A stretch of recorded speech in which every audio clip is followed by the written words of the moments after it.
Without leaving his door, one can understand the world.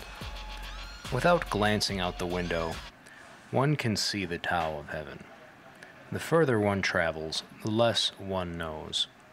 That is why the sage does not travel and yet understands, does not look and yet names, does not act and yet completes. Lecture. Without leaving one's door, one can take what is available to use as a model to understand the world. Without glancing out the window, one can let reason go forth until the Tao is naturally visible. That is the reason for saying, the further one travels, the less one knows. That is also why the sage does not travel and yet understands, does not look and yet names, does not act and yet completes. The following chapter expands on this theme, non-action, yet there is nothing left undone. That has been an excerpt from Lao Tzu, My Words Are Easy to Understand. Lectures on the Tao Te Ching by Manjian Chung. Translated from the Chinese by Tam C. Gibbs. Welcome to the show. You are listening to River West Radio. My name is Cassius King, and I am the producer of this show. The things that you will hear over the next 40 minutes or so represent the views and opinions of my show. And all opinions and quotations in no way represent River West Radio. They are the sole responsibility of the producer, guests, and callers. River West Radio is not liable for any legal issues arising from the content of this program.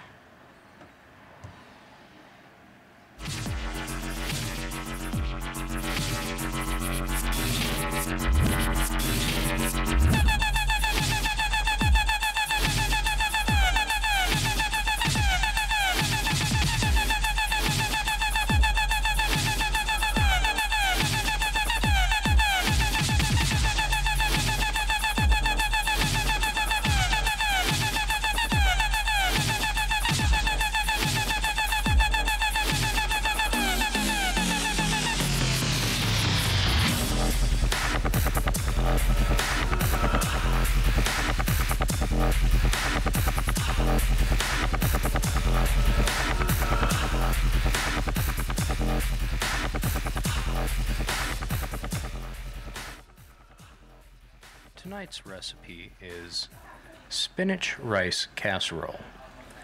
In order to prepare this, you'll need 1 1/4 hours to prepare, including baking. It will make 4 to 6 servings. You'll need 4 cups cooked brown rice, scant 2 cups raw, cooked in 3 cups of water. Put this up to cook before you begin.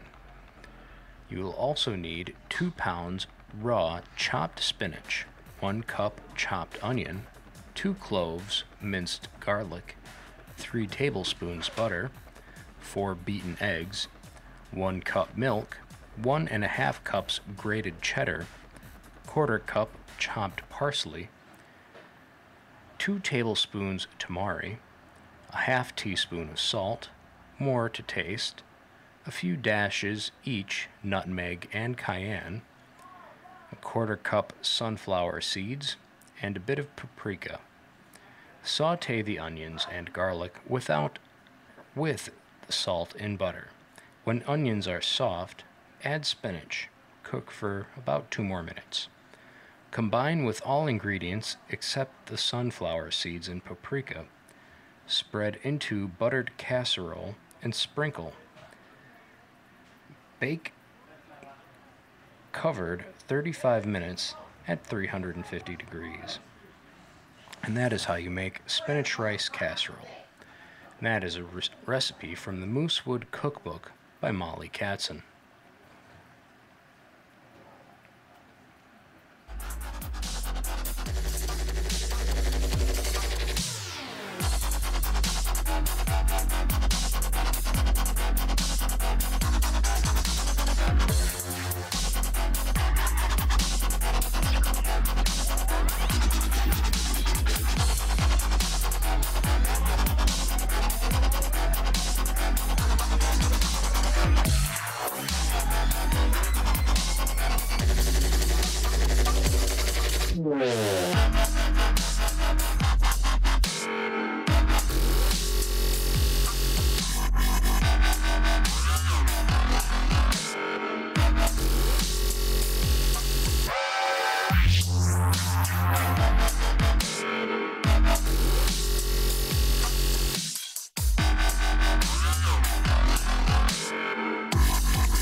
What motivates us?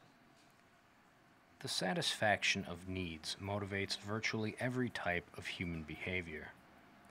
A detailed list of these needs would be infinitely long, and even the attempts to devise classifications can result in an unwieldy number of subdivisions. These classifications do not show how needs overlap. Any such classification can only give a still picture of a living, changing process. When preparing for negotiation, time permits us to study only the broad categories that deal with the essential and predictable. Professor Abraham H. Maslow of Brandeis University, in his valuable book, Motivation and Personality, New York Harper and Row Publishers Incorporated, 1954, presents 7 categories of needs as basic factors in human behavior. These provide a useful framework for studying needs in relation to negotiations. Here is Maslow's list. Physiological homeostatic needs, safety and security needs, love and belonging needs, esteem needs, needs for self-actualization, inner motivation to become what one is capable of becoming, needs to know and to understand, and aesthetic needs. Physiological needs are common to all members of the animal kingdom. Their goal is satisfaction of biological drives and urges, such as hunger, fatigue, sex, and many more.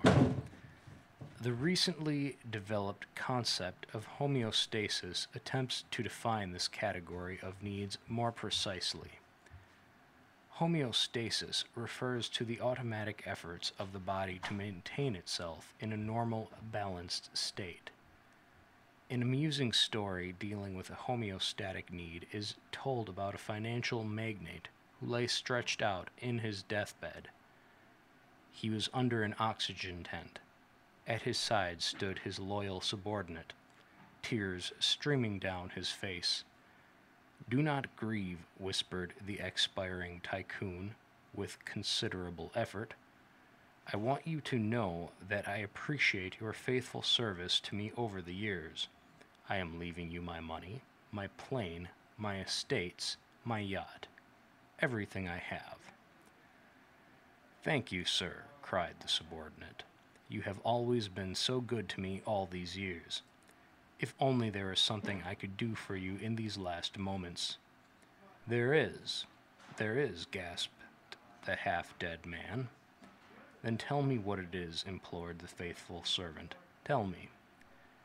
"Stop pressing your foot so hard on the oxygen line," the dying man managed to utter. Homeostatic needs are undoubtedly the most dominant of all needs. A person may lack things such as love, safety, or esteem, but if at the same time he is really thirsty or hungry, he will pay no attention to any other need until his thirst or hunger is at least partially satisfied. A starving man has no desire or drive to paint a picture or write a poem. For him, no other interest exists except food. All of his capacities are devoted to getting food, and until he gets it, other needs are practically non-existent. It should be noted that the entire organism is involved in the gratification of a need. No one says, "My stomach is hungry," but rather, "I'm hungry." When a person is hungry, his whole being is involved, his perceptions change, his memory is affected, and his emotions are aroused by tensions and nervous irritability. All these changes subside after he has satisfied the hunger need. When one group of needs has been somewhat gratified, however, another set becomes the motivating force. After the physiological needs are taken care of, the organism is primarily concerned with safety. becomes safety-seeking mechanism. As with the hungry man, so with the individual in quest of safety, his whole outlook on life is affected by a lack of safety. Everything looks less desirable to him than the achieving of the goal of safety. Safety needs are more easily observed in children because adults in our culture have been taught to inhibit any overt reaction to danger. But anything unexpected and threatening makes the child feel unsafe, and it changes its world from bright stability to a dark place where anything can happen. A child feels safe in a predictable, orderly world.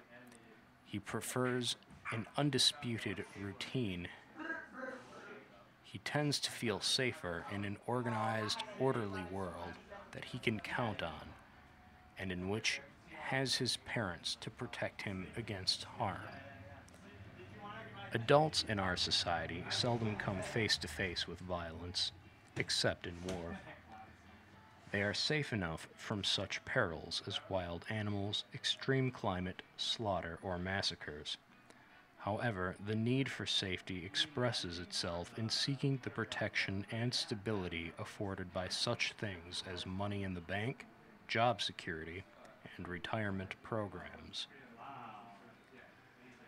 Though human beings no longer live in the jungle, they need protection against the dangers that confront them in the ominous jungle of economic competition.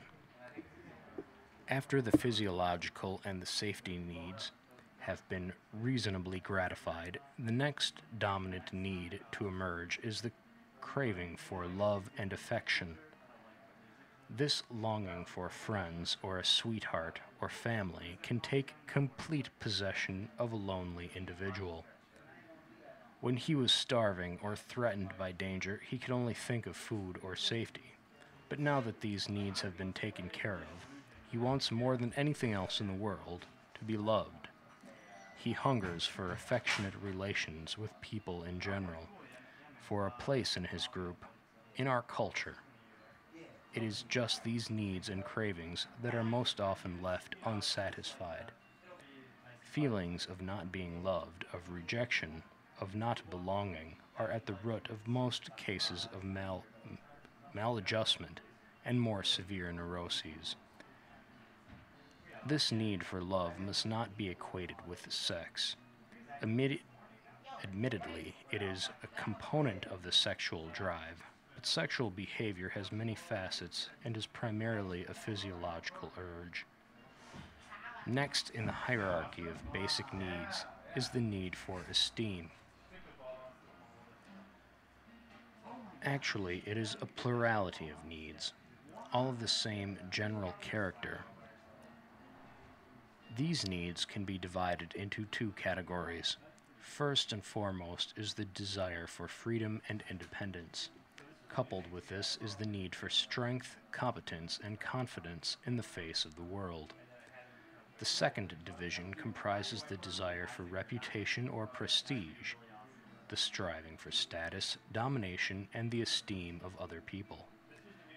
Satisfaction of esteem needs helps a person to feel useful and necessary in the world. The most healthy self-esteem is based on respect from others that is deserved, not on unwarranted adulation. Research and experience continually demonstrate the power of esteem in motivating human beings. Studies of individuals at various levels of the business structure have attempted to find out what makes people good about their jobs. The strongest and most lasting good feelings come from learning and growing on the job, expanding one's competence, increasing one's mastery, becoming recognized as an expert. Studying the motivation of salesmen, the Research Institute of America has researched similar conclusions. Many salesmen may respond when asked casually that the only thing that moves them is money. However, self-approval and social approval often motivate salesmen to even greater efforts.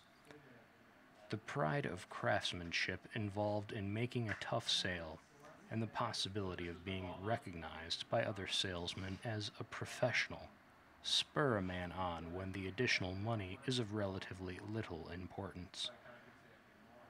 Even assuming that all the foregoing needs have been adequately satisfied, the individual may still be discontented and restless. What need does he now seek? Most people are not happy unless they are working at something that they feel that they are fitted for. A musician wants to make music, an artist wants to paint. Everyone would like to do the kind of work that he can do and enjoys doing. Unfortunately, this is not always his lot, but insofar as he attains this goal, he is at pace with himself. This almost universal need has been termed by Maslow self-actualization. Broadly speaking, self-actualization embraces the desire and striving to become everything that one is capable of becoming. This striving takes various forms and will differ from individual to individual. In the normal person, there exists a basic drive to seek out knowledge about his environment, to explore, to understand. We all are motivated by an active curiosity that impels us to experiment and attracts us to the mysterious and the unknown. The need to investigate and explain the unknown is a fundamental factor in human behavior.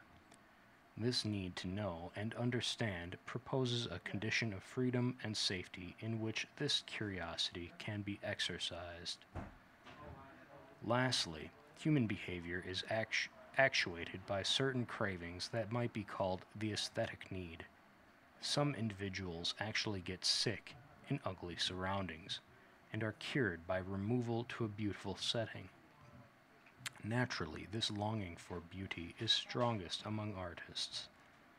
Some of them cannot tolerate ugliness, but Maslow includes in the category of aesthetic needs the action of a man who feels a strong conscious impulse to straighten the crookedly hung picture on the wall. Indeed, the need for order and balance is a basic part of all aesthetic expression. These 7 basic needs have been presented in a descending scale of importance. For most people and for most human behavior, this fixed order holds true. However, it must not be regarded as rigid, and it certainly does not apply to all people. Any set of generalizations has its limitations. Undoubtedly, there are many individuals to whom self-esteem is much more important than love, just as there are creative people for whom the aesthetic need fulfillment is just as important as more basic needs. Differences are related to the diversities of human personalities. It is a question of how an individual's personality has developed. A person who has been deprived of love in his early life sometimes loses the desire and ability to give and to receive love. Another factor that tends to change the fixed order of importance is the undervaluation of all needs that are completely satisfied. A man who has never experienced hunger will consider food as secondary to all his other needs. Maslow pictures each successive need as emerging after a prior need has been satisfied. This is not to imply that one must be 100% satisfied before the next one takes over, nor that each emerging need shows up suddenly like a jack-in-the-box. Usually the previous need is only partially satisfied before the emergence, bit by bit, of a new felt need. Most people are partially satisfied in all their basic needs, and at the same time, partially unsatisfied. For example, if the safety need is only 10% satisfied, then the next ranking need, the craving for love and belonging, will not yet emerge. However, if the safety need becomes satisfied to a greater extent, perhaps 25%, then the next need will begin to appear in a small way, perhaps 5%. And as the safety need approaches 75% of satisfaction, the love and belonging needs may emerge 50%. This overlapping of one set of needs with the next set, and the constant shifting of emphasis on what a person wants, includes a state of complete satisfaction of any basic need. Indeed, people seeking to satisfy their needs try to avoid physical discomfort, shun the unsafe, appeal for understanding, abhor anonymity, dread boredom, fear the unknown, and hate disorder. To sum up, an individual's existence is a constant struggle to satisfy needs. Behavior is the reaction of the organism to achieve a reduction of need pressures, and behavior is directed to some desired goal. Our objective is to employ these facts about human needs in successful cooperative negotiation.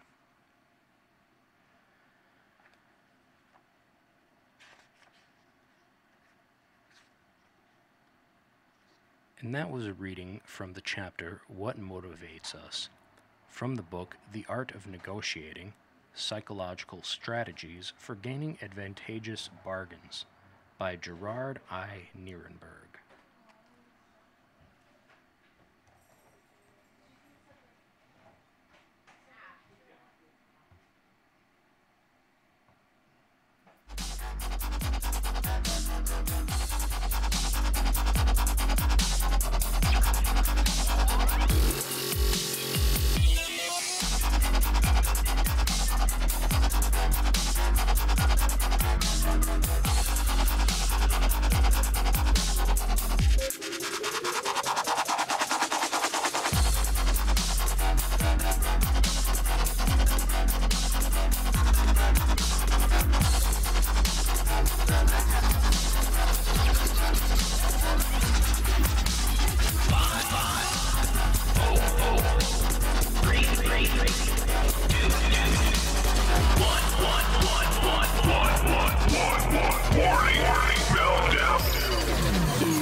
Lao Tzu said, higher words are put to lower uses, lower words are put to higher uses.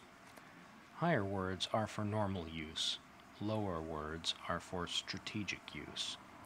Only sages are effectively able to know strategy, so their words prove truthful and their expectations prove accurate. The loftiest behavior in the world puts honesty and trustworthiness above personal bonds, but who can value it? So when sages discuss the crooked and straight in events, they contract and expand along with them and do not have a fixed outward manner. When you pray, you utter taboo names. If you are drowning, you will grab onto anyone, because the force and momentum of events makes you that way. Strategy is the way sages see independently. If there is opposition at first, but later accord, that is called strategy. If there is first accord, but later opposition, that signals ignorance of strategy. For those ignorant of strategy, good turns into bad. That was a reading from Wen Tzu, Understanding the Mysteries, Further Teachings of Lao Tzu, translated by Thomas Cleary.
Continuing from our reading of Manufacturing Consent, the chapter A Propaganda Model, we start from the section 1.4, Flack and the Enforcers, the fourth filter. Flack refers to negative responses to a media statement or program. It may take the form of letters, telegrams, phone calls, petitions, lawsuits, speeches, and bills before Congress, and other modes of complaint, threat, and punitive action.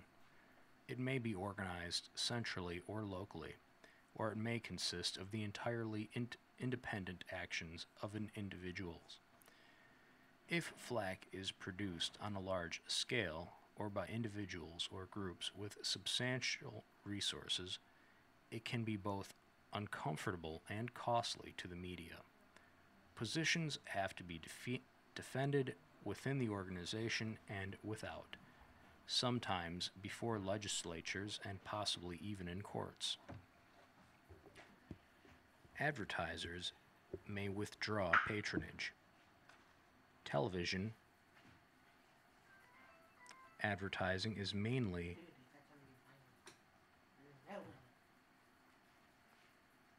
of consumer goods that are readily subject to organized boycott. During the McCarthy years, many advertisers and radio and television stations were effectively coerced into quiescence and blacklisting of employees by the threats of determined red hunters to boycott producers. Advertisers are still concerned to avoid offending constituencies that might produce flack, and their demand for suitable programming is a continuing feature of the media environment. If certain kinds of fact, position, or program are thought likely to elicit flack, this prospect can be a deterrent. The ability to produce flack, and especially flack that is costly and threatening, is related to power. Serious flack has increased in close parallel with businesses' growing resentment of media criticism and the corporate offensive of the 1970s and 80s. Flack from the powerful can be either direct or indirect. The direct would include letters or phone calls from the White House to Dan Rather or William Paley, or from the FCC to the television networks asking for documents used in inputting together a program, or from irate officials of ad agencies or corporate sponsors to media officials asking for reply time or threatening retaliation. The powerful can also work on the media indirectly by complaining to their own constituencies, stockholders, and employees about the media, by generating institutional advertising that does the same, and by funding right-wing monitoring or think tank operations designed to attack the media. They may also fund political campaigns and help put into power conservative politicians who will more directly serve the interests of private power in curbing any deviationism in the media. Along with its other political investments of the 1970s and 80s, the corporate community sponsored the growth of institutions such as the American Legal Foundation, the Capital Legal Foundation, the Media Institute, the Center for Media and Public Affairs,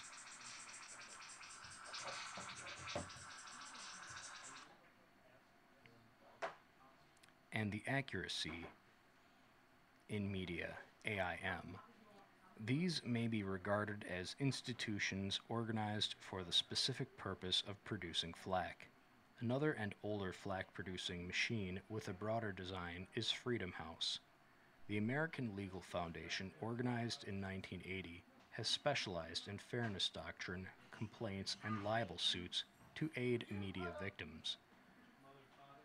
The Capital Legal Foundation, incorporated in 1977, was the SCAFE vehicle for Westmoreland's $120 million libel suit against CBS. The Media Institute, organized in 1972 and funded by corporate wealthy patrons, sponsors monitoring projects, conferences, and studies of the media. It has focused less heavily on media failings in foreign policy, concentrating more on media portrayals of economic issues in the business community. But its range of interests is broad. The main theme of its sponsored studies and conferences has been the failure of the media to portray business accurately and to give adequate weight to the business's point of view. But it underwrites works such as John Corey's expose of the alleged left-wing bias of the mass media. The chairman of the board of trustees of the Institute in 1985 was Stephen V. Seekins. The top public relations officer of the American Medical Association. Chairman of the National Advisory Council was Herbert Schmertz of the Mobil Oil Corporation. The Center for Media and Public Affairs, run by Linda and Robert Lichter, came into existence in the mid-1980s as a nonprofit, nonpartisan research institute, with warm accolades from Patrick Buchanan, Faith Whittlesey, and Ronald Reagan himself, who recognized the need for an objective and fair press. Their media monitor and research studies continue their earlier efforts to demonstrate the liberal bias and anti-business propensities of the mass media. AIM was formed in 1969, and it grew spectacularly in the 1970s. Its annual income rose from $5,000 in 1971 to $1.5 million in the early 80s, with funding mainly from large corporations and the wealthy heirs and foundations of the corporate system. At least 8 separate oil companies were contributors to AIM in the early 80s, but the wide representation in sponsors from the corporate community is impressive. The function of AIM is to harass the media and put pressure on them to follow the corporate agenda and a hard line. Right-wing foreign policy.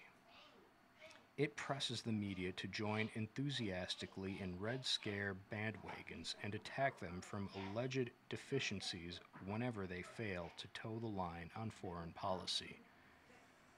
It conditions the media to expect trouble and cost increases for violating right-wing standards of bias. Freedom House, which dates back to the early 1940s, has had interlocks with AIM, the World Anti-Communist League, Resistance International, and the U.S. government bodies such as Radio Free Europe and the CIA, and has long served as a virtual propaganda arm of the government and international right wing.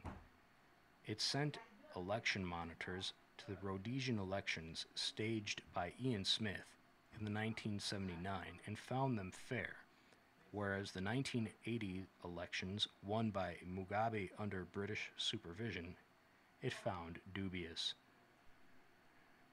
Its election monitors also found that Salvadoran elections of 1982 admirable.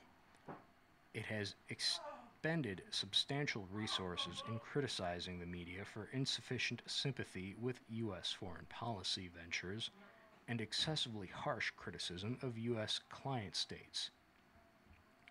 Its most notable publication of this genre was Peter Braustrup's Big Story, which contended that the media's negative portrayal of the Tet Offensive helped lose the war.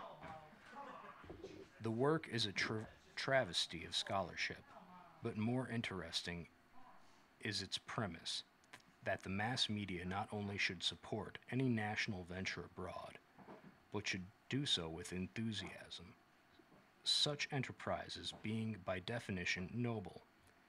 See the extensive review of the Freedom House study in Chapter 5 and Appendix 3.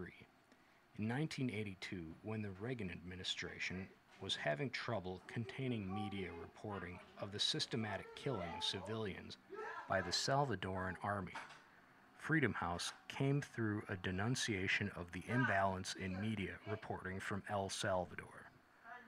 Although the flak machines steadily attack the mass media, the media treat them well.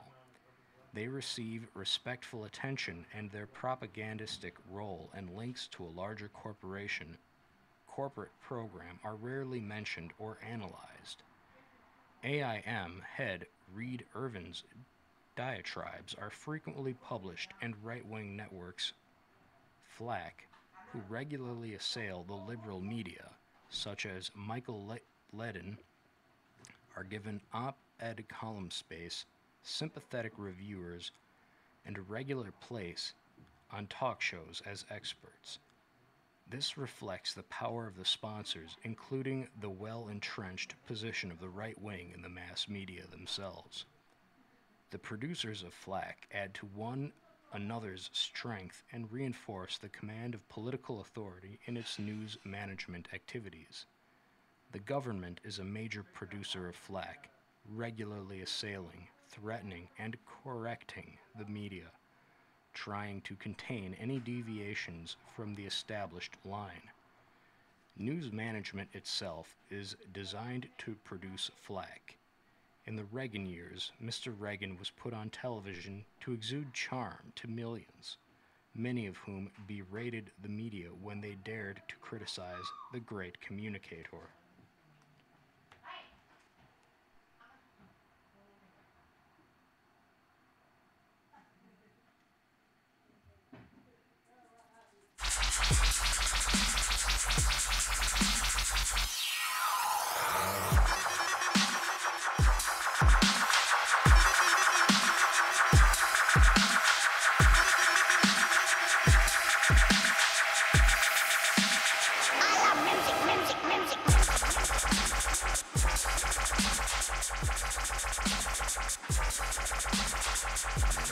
That has been a continuation of the reading from Manufacturing Consent, The Political Economy of the Mass Media by Edward S. Herman and Noam Chomsky, from the chapter, A Propaganda Model.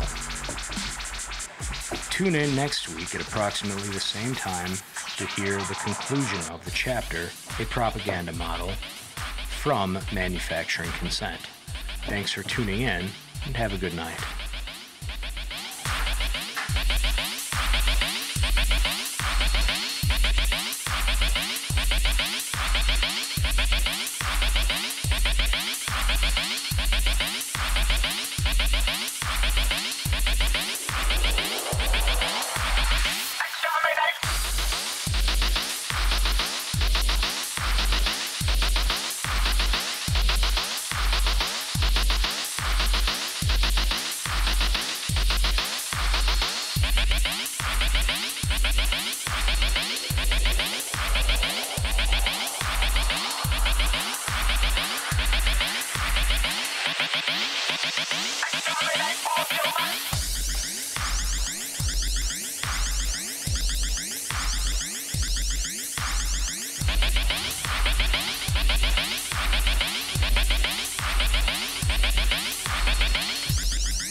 If you're listening to this, you are the resistance.